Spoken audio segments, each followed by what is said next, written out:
Comenzando a analizar los aspectos básicos de la mala praxis médica, cabe recordar el pensamiento de George William Curtis cuando afirma que la felicidad radica ante todo en la salud.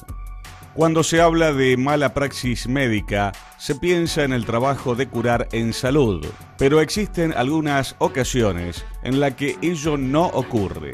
Es decir, que la atención médica no es exitosa, sino que, por el contrario, ha existido un error o negligencia por parte del profesional. También suele pensarse que existe algún tipo de negocio detrás de cada juicio contra los profesionales de la salud.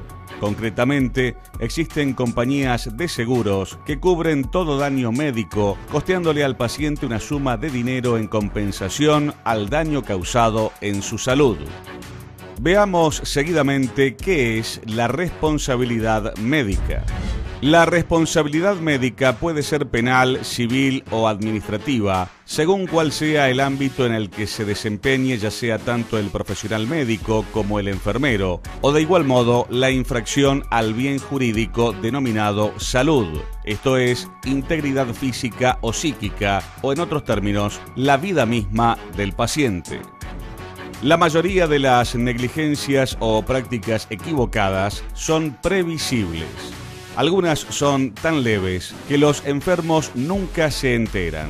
Otras prácticas pueden causar lesiones que producen dolor, desfiguración, hospitalización, rehabilitación prolongada y hasta la misma muerte.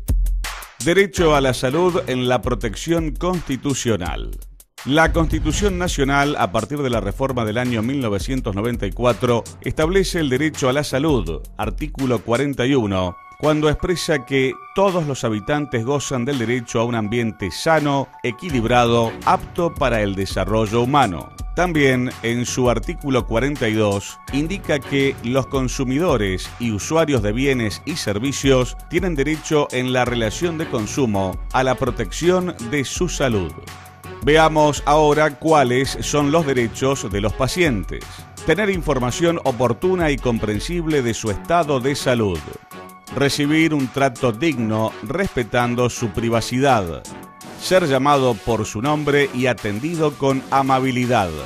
Recibir una atención de salud de calidad y segura, según protocolos establecidos.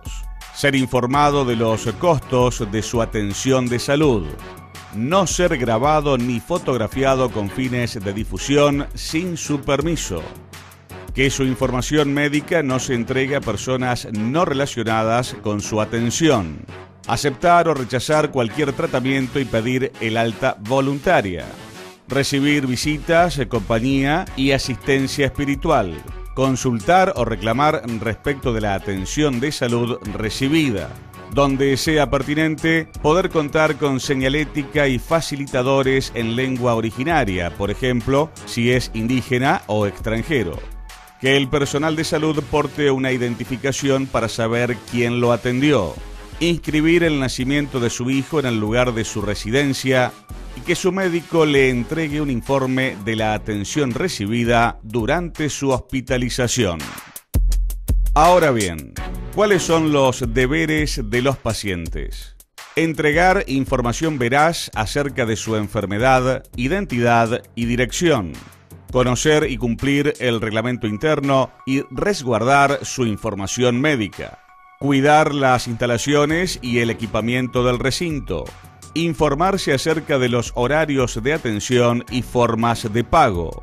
Tratar respetuosamente al personal de salud e informarse acerca de los procedimientos de reclamo. Pero, ¿cuándo podemos decir que existe mala praxis médica? En la atención de la salud, la mala praxis médica ocurre cuando se hace daño en lugar de curar o sanar. El perjuicio puede ser identificable con el cuerpo o bien el daño puede estar referido a la salud mental del damnificado. La mala praxis médica es el producto de la violación de las prácticas de salud generalmente aceptadas para un padecimiento en particular. Esto es conocido como la lex artis, es decir, ley del arte de curar. Concretamente, el médico debe aplicar el conjunto de conocimientos actualizados al día de la intervención de salud.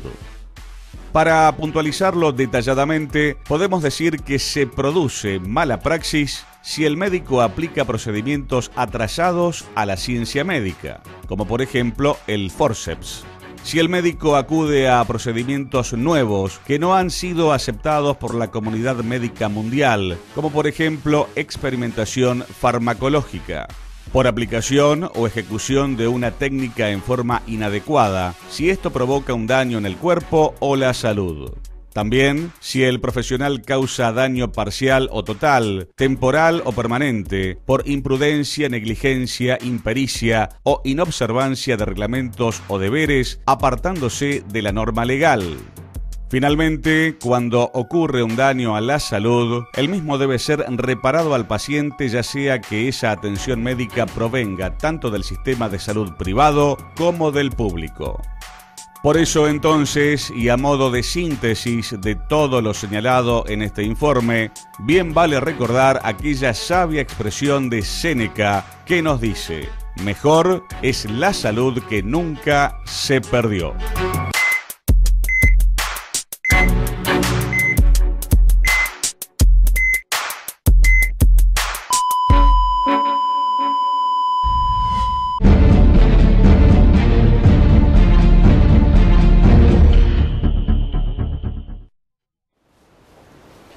¿Cómo le va? Esto es nota22.com por televisión y como todos los jueves a partir de las 23 horas nos puede encontrar por la señal amiga de Cablevisión de Somos Santa Fe. ¿Qué tal, Carlos? ¿Cómo estás? ¿Qué tal? ¿Cómo te va, Maxi? Un gusto. Esta noche tenemos muchos temas, Carlos, que vamos a abordar realmente de relevancia. En esta mesa, ya metiéndonos en el programa, tenemos realmente una eminencia, quiero decir que he estudiado de sus libros, un gran jurista, profesor del año 1955, y vamos a abordar este tema de mala praxis, ¿no? Sí, el doctor Jorge Mosset Iturraspe, creo que es y no me voy a equivocar en decirlo, es el jurista de habla hispana, no solamente de Argentina y de América Latina, más reconocido que tiene la Argentina. Es una eminencia, es un gusto que esté con nosotros, doctor, y por supuesto, bueno, que siempre nos trae algo nuevo, alguna temática nueva, la infinidad de libros que ha escrito y de citas, no solamente en la doctrina, sino en fallos, Maxi, que se reflejan el pensamiento del doctor Jorge Hablando Mosset en términos más vulgares, Mosset Iturraspe es una marca registrada. Sí, doctor, ¿qué visión tiene sobre esto de la mala praxis médica y sobre todo en nuestra región, ¿no? Mire, yo puedo decir que he visto en los últimos 40 y tantos años evolucionar este tema. Y esto me produce, y le produce al doctor Rena, que ha exagerado los elogios sobre mi persona, una gran alegría. En los años 70, cuando yo empecé a investigar sobre esta cuestión, el médico era un personaje intocable, una especie de ser superior que trataba al paciente como si el paciente fuera una pobre persona, haciéndole un favor. Cuando el paciente quería saber un poco más acerca de su enfermedad, el médico se negaba a dar esas noticias por entender que el paciente era un pobre tipo, un ignorante, un hombre del común. ¿Qué sentido tenía que él bajara a hacerle explicaciones? Y así en muchos otros aspectos, ¿no? La historia clínica estaba reservada en los sanatorios para ser consultada exclusivamente por los médicos. Nadie podía pretender un libro para dejar allí una queja en un hospital o en un sanatorio. Demandas contra los médicos no existían. Hasta el año 70 solo hubo 3 o 4 casos rechazados de demanda en la Argentina contra médicos. Y las cosas empezaron a cambiar. Fíjese, ha recordado Rena que se hablaba de los profesionales del arte de curar. Cuando nosotros decimos ejercer la medicina no es un arte, es una ciencia. No es que el médico tiene que ser un artista que tiene una habilidad que el Señor le ha dado, una destreza, como un pintor, un escultor. El médico es un hombre que debe haber estudiado durante 6 o 7 años en una facultad, en una universidad, debe poseer la ciencia médica y debe saber manejarse frente a los enfermos. Las técnicas. No es un arte, es una ciencia. No es una cosa para iluminados, gente que recibe como una especie de ayuda del cielo, sino para hombres que están preparados. Y yo creo que en estos últimos 10 años, en la Argentina, y me importa decir, en mi ciudad de Santa Fe, y yo hago un pequeño paréntesis, he dejado directivas anticipadas, que es una especie de testamento en vida, ¿no? De aquí hasta mi muerte, directivas anticipadas, y después el testamento, diciendo, cualquiera sea mi mal, mi enfermedad, yo quiero ser atendido por los médicos de mi ciudad. Sí. Aquello de viajar a Rosario, a Córdoba, a Buenos Aires, terminó. Si aquí hay médicos de gran prestigio y de mucha sabiduría. Bueno, no se trata del arte de curar, sino de la ciencia de curar. Y esto que ha recordado en la introducción, que está muy bien preparado, está muy bien hecho, es la verdad, ¿no? Las cosas han cambiado, los médicos estudian de una manera muy especial los casos que se les presentan. Ya no hay opiniones así a la ligera, ¿no? Todo esto pertenece al pasado. Mi primer libro sobre responsabilidad médica es del año 73. Y esto me creó una fama de hombre que persigue a los médicos. He tenido incidentes en mi vida sobre este asunto, sí, incidentes muy feos de recordar. Pero el libro es claro, doctor. A mí me gustó muchísimo, lo he leído. Es muy claro, muy sencillo y muy equilibrado inclusive. Pero despierta la posibilidad de demandar a los médicos. Alerta sobre los errores médicos. Y los médicos creían que estaban por encima de toda demanda de responsabilidad. De un juicio, digamos, legal, de tipo legal. Que eso no existía. Cuanto más un problema de ética. Esto no es ética, esto es juridicidad, esto es derecho. La ética es un aspecto de la moral. Por eso los médicos insistieron en que los tribunales contra los profesionales eran tribunales de ética y no tribunales jurídicos de responsabilidad. Porque la ética, ¿qué sanción conlleva? Bueno, un tirón de orejas, decir, doctor, en el futuro, tenga más cuidado. No, aquí estamos hablando de una reparación de daños que en algunos casos puede ser cuantiosa, ¿no? O sea, ¿Qué tiene que ver la infraestructura edilicia en el ámbito de trabajo de un médico? Tiene mucho que ver, tiene mucho que ver. Cuando uno visita un sanatorio de reciente construcción, que aquí en la ciudad los hay, ve cómo está armada la cosa de la circulación, cómo está armado el lugar donde el médico atiende, donde se espera el paciente, donde se hacen las consultas. Es importante el tema edilicio. Nuestros hospitales, sobre todo nuestro viejo hospital de la ciudad de Santa Fe, el Cuyen, muestra la imagen antigua, pese a los retoques y a los cambios que ha habido, ¿no? Y lo mismo en el hospital italiano. Italiano también, sí. Pero son construcciones bastante antiguas. La ciudad de Santa Fe se ha ayornado. Y hoy tenemos una medicina que está a la altura de la mejor medicina de cualquier lugar del país. Yo he llevado a mi mujer a hacerla ver a Buenos Aires porque ella insistió, mi mujer tiene 2 médicos hermanos en Buenos Aires. Entonces quiere que la vean sus hermanos y los amigos de sus hermanos. Y el resultado para mí ha sido interesante, pero nada de descubrir cosas raras, ni de encontrar fácil salida, no. Como cualquier médico de Santa Fe hubiera investigado y hubiera encontrado tal y cual cosa, ¿me entiendes? Es decir, ya no hay médicos que descubran cosas importantes que no puedan ser los médicos de la ciudad donde uno vive. Vamos a un corte, Carlos. ¿Cómo no? Y continuamos con el doctor Mosé Iturraspe, que ha venido generosamente a este programa.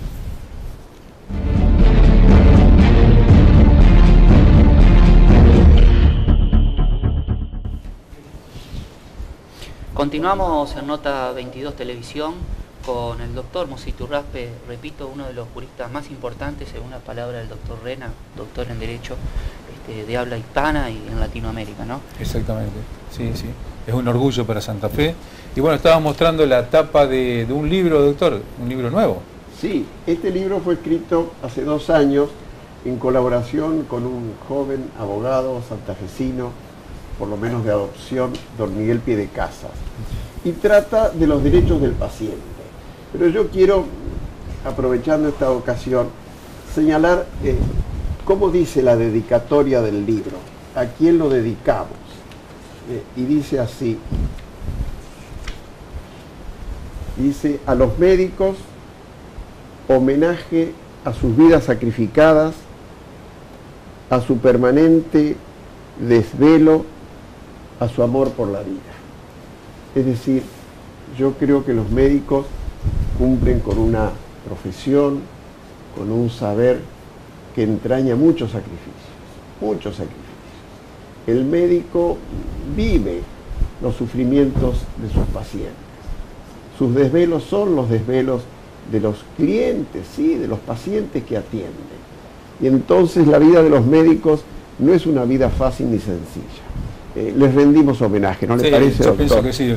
Aparte uno los ve trabajando, doctor, en el hospital público, donde a veces con algunas carencias materiales, porque falta un poquito de infraestructura, las guardias del hospital, donde hay camillas prácticamente ya en los pasillos, por la gran problemática social, ¿no es cierto?, que entraña la salud pública, y los médicos corriendo de un lado para otro, tratando de salvar la vida, poniendo todo de sí mismo. La verdad que es un homenaje que usted le ha brindado y me parece muy justo. Doctor, yendo un poco, aprovechando su presencia acá, leyendo un poco esto de las responsabilidades profesionales, la responsabilidad de los médicos, en algún momento estuvo en debate si es una responsabilidad contractual, extracontractual, si es una responsabilidad de medios o de resultados, o sea, si el médico está obligado a tener un resultado, y aunque parece simple en el mundo del derecho, para la gente común hay que explicárselo, ¿no? Sí. Antes se insistía en que los médicos no contrataban con el paciente, sino acordaban, no se ponían de acuerdo uno en ser atendido y el otro en atenderlo.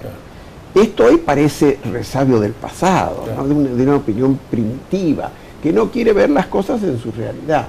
Yo creo que todos los médicos, ya sea en la actividad privada o pública, incluso los médicos de hospitales, se ponen de acuerdo, conversan con su paciente y lo tratan a partir de un acuerdo, que es lo que llamamos vulgarmente un contrato. Esto es muy importante, y en ese contrato está el deber de informar, y en ese contrato está el deber de prestar una atención permanente, constante, ilustrada, etc. Si este deber de los médicos entraña lograr un resultado, es decir, prometer siempre la salud, es otra cosa. Hay enfermedades, hay atenciones que no pueden culminar en el saneamiento del paciente, en la salud, por distintas razones. Enfermedades incurables, enfermos terminales. Y entonces nosotros decimos, lo que el médico debe prometer siempre y en todos los casos es una atención diligente, una atención cuidadosa, una atención permanente mientras el paciente está a su cargo. Ilustrada. Pero no puede prometer siempre la salud. Por eso cuando escribimos sobre esto y queremos poner a un ejemplo que muestre el aspecto diferente, contrario, decimos, bueno, pero puede ser que en la... ¿Cómo se llama esto de buscar la belleza física? La belleza física, sí, la cirugía estética. En la cirugía estética, el médico suele comprometerse, sí, porque el paciente no sabría atender de un ojo, de una ceja, de la nariz, si no le dijeran, bueno, usted va a quedar de acuerdo a este modelo. Generalmente se busca un modelo. Y si el médico, después de atender, cae en la cuenta de que no logró ese modelo, en principio sería responsable, porque prometió un resultado. No es así en la atención clínica y en la atención quirúrgica. El paciente debe saber que el médico lo que promete es su mayor dedicación, con ciencia, con conocimiento, con asistencia seria. Eso sí lo promete.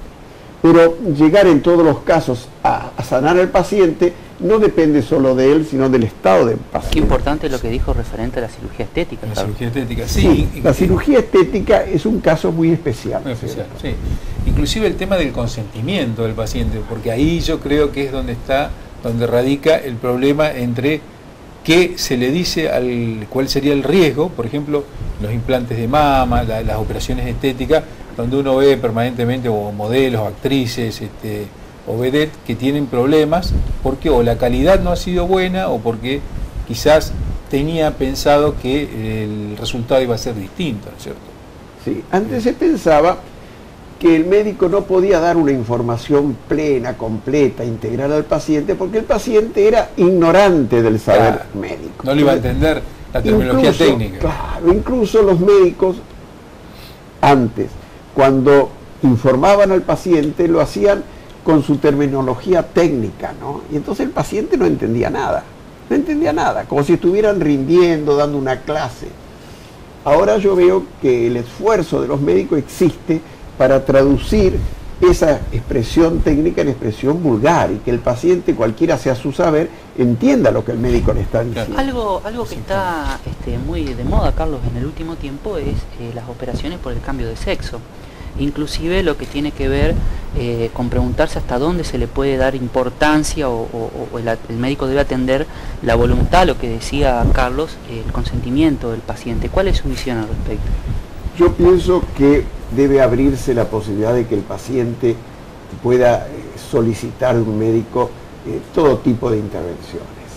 Sí. Las que no pueden solicitar deben ser una minoría muy mínima y muy estructurada, muy dejada en claro por una norma. Porque de lo contrario estaríamos limitando los derechos de la persona humana, ¿no es cierto? Podrá gustarnos o no gustarnos que una persona cambie de sexo. En algunos casos está plenamente justificado. En otros casos puede no estar justificado. Pero ¿Se necesita autorización judicial para eso? Se necesita autorización judicial en algunos casos, sí. Normalmente no debería ser. No debería ser, pero para algunos casos o intervenciones con menores también se requiere autorización judicial. Pero a mí me parece que ha evolucionado mucho el consentimiento médico-paciente. Es decir, explicarle la patología, la intervención quirúrgica y que el paciente acepte ese contrato con los riesgos que tiene. El informe de Carlos Rena hacía referencia a las nuevas técnicas. Un paciente que pretende someterse a nuevas técnicas, ¿qué responsabilidad jurídica le cabe al médico? No. Si el médico ha ilustrado, ha hecho saber al paciente que va a aplicar nuevas técnicas y el paciente está de acuerdo, el paciente puede pedirle aclaraciones. A ver, dígame cómo es esto, tradúzcame esto, cuáles son los riesgos, las consecuencias dañosas que puedo sufrir. Pero aclarado todo esto, el paciente dice, estoy de acuerdo. Claro. No se olvide que la conformidad del paciente puede ser revocada. Si el paciente en los días de la internación previa decide no hacerse la intervención, pues la intervención no se hace. Su asentimiento no es definitivo, no puede decirse que no vuelve atrás, puede volver atrás. Ahí vemos cómo la personalidad del paciente va adquiriendo jerarquía, ¿no? Antes de la intervención se lo sienta y se le debe explicar, dar un informe completo, detallado, en términos claros, precisos, entendible. Y después de la intervención también. Y ahí es donde yo veo que a veces el médico se limita a entrar a la habitación y dice, bueno, está intervenida, ya la operamos, ya anduvo todo bien. Cuando el paciente a lo mejor con un estado muy débil, con mucha ansiedad, con mucha angustia, no puede expresar digamos sus inquietudes porque bueno, el tiempo de atención es muy breve. Relacionado con eso, Carlos, un poco también pregunta a los dos, ¿cuál es la situación de los familiares? Lo que tiene que ver con el asentimiento de los familiares, o cuando por ejemplo el paciente o no tiene condiciones de discernimiento o sí las tiene, pero está, como ustedes dicen, menos válido por alguna situación. No, en el caso de que exista una falta de posibilidad de dar el consentimiento, tiene que darlo los padres. En el caso del menor, en el caso de que haya una incapacidad mental, tiene que darlo el curador, y ese consentimiento vale. Hay algunos hechos jurídicos, algunos hechos de jurisprudencia en Argentina y en Estados Unidos respecto de un punto que es la transfusión de sangre. Porque hay los testigos de Jehová. Una religión que no acepta que ingrese otra sangre a sus venas, que sea su propia sangre. Entonces no acepta la transfusión de sangre de otra persona. ¿Pero los familiares pueden decidir por ese enfermo? En principio no, salvo que el enfermo esté debilitado en su razón, o sea menor de edad, como ha señalado muy bien. Yo patrociné a los testigos de Jehová en un caso ocurrido en la ciudad de Posadas. Se trataba de un testigo de Jehová de 18, 19 años que dijo, yo no quiero ser transfusionado, no quiero que me apliquen en la transfusión de sangre porque yo, por mis creencias religiosas, me opongo a esa transfusión. El médico consultó con la justicia le dijo que sí porque estaba en peligro la vida del paciente y le hicieron la transfusión. Nosotros demandamos al médico por entender que no podía haber hecho esto, ¿no? y que era equivocado el camino de recurrir a la justicia. ¿Cuál fue el resultado judicial? El resultado judicial fue sancionarlo al médico. Sancionarlo al médico. Un caso excepcional, ¿no? Pero el paciente tenía ya una edad como para tener un raciocinio maduro, 18, 19 años. Había expresado con claridad que no quería, que violaba sus creencias religiosas. Es muy grave esto, ¿no? No es un suicidio, porque siempre hay la posibilidad. Los testigos de Jehová sostienen que hay alternativas. Claro, por ejemplo, hubo un caso líder en Estados Unidos donde el médico había dicho que la única salida era la transfusión de sangre, pero resulta que después médicos que son de la religión Testigos de Jehová informaron al tribunal de que había otra salida. Entonces, allí ha sido sancionado en el caso civilmente, ¿no? La responsabilidad de los efectores, hablábamos con Carlos en la producción, porque la verdad que hay que prepararse para dialogar con usted, el tema de la cuestión pública. Los efectores públicos, los hospitales públicos, la responsabilidad del Estado, ¿cómo la ve usted? Yo creo que existe la responsabilidad del Estado por las faltas que cometan los médicos de un hospital, por ejemplo, ¿no? El médico es responsable, porque el médico, aún en un hospital, acuerda la atención al paciente. No se puede decir que el médico atienda al paciente solamente porque el hospital se lo ordena. No, porque el médico podría decir yo no quiero atenderlo por alguna razón o porque no estoy en condiciones. Entonces, a la responsabilidad del médico interviniente se suma la responsabilidad del Estado, provincial o nacional, según el tipo de atención hospitalaria, ¿no? Yo quiero decir que tengo una nieta que es médica y ejerce en la ciudad de Santa Fe y es médica en un hospital y cumple esos horarios terribles de 10 y medio de internación, sin dormir. Y lo hace con una pasión que es la pasión que domina en la mayoría de los médicos, porque es una carrera muy sacrificada la medicina. Sí. La gente cree que el médico es un hombre que se enriquece con facilidad. Eso pudo ser en otros tiempos, hoy no es así. Hoy no es así. Hoy es un trabajador social, digamos, trabaja socialmente como cualquier otra actividad.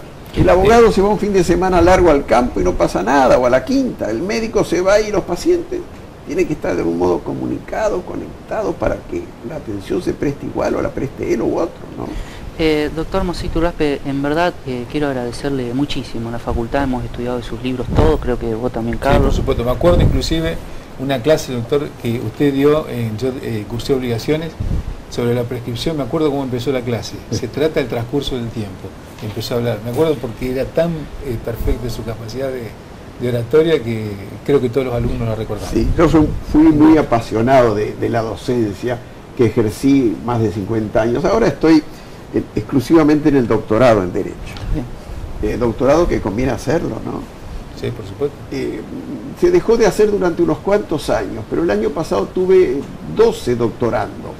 Y no eran como en otros tiempos jóvenes que se recibían el año siguiente, empezaban un doctorado, sino abogados maduros, de 40 o más años, y tuvimos mucha suerte, ¿no? Sacaron notas distinguidas, hicieron buenas tesis. Doctor, quiero agradecerle su presencia en este programa y quiero invitarlo para próximos programas, porque hay muchas cuestiones que dialogar con usted. Me interesaría invitarlo por el tema del mandato, la gestión de negocios, que se ve mucho hoy en día en la realidad, y con muchos inconvenientes a veces de las personas que no están especializadas en Derecho. Yo me siento muy feliz. Un tema muy interesante es el nuevo proyecto del Código Civil, que creo que en algún momento se va a tratar en marzo y que seguramente será un nuevo Código Civil. Sí. Ahora la cuestión política, usted sabe que lo enturbia o lo contamina todo, ¿no? Hay gente que se opone al tratamiento y a la aprobación del código por razones políticas, pero esto no está bien. Un código civil es mucho más allá que una aventura política. Y este código está hecho por gente muy capaz. Lorenzetti, Elena Jaito y la doctora Kemelmacher de Carlucci son los primeros juristas argentinos que han hecho un código muy bien elaborado. Y algunas cosas que no estaban tan bien han sido corregidas ya por el Ejecutivo. Algunos temas del derecho de familia. Gracias, doctor. Volveremos. Muchas gracias. Vamos a un corte y en el corte siguiente vamos a abordar un tema que le va a llegar al corazón.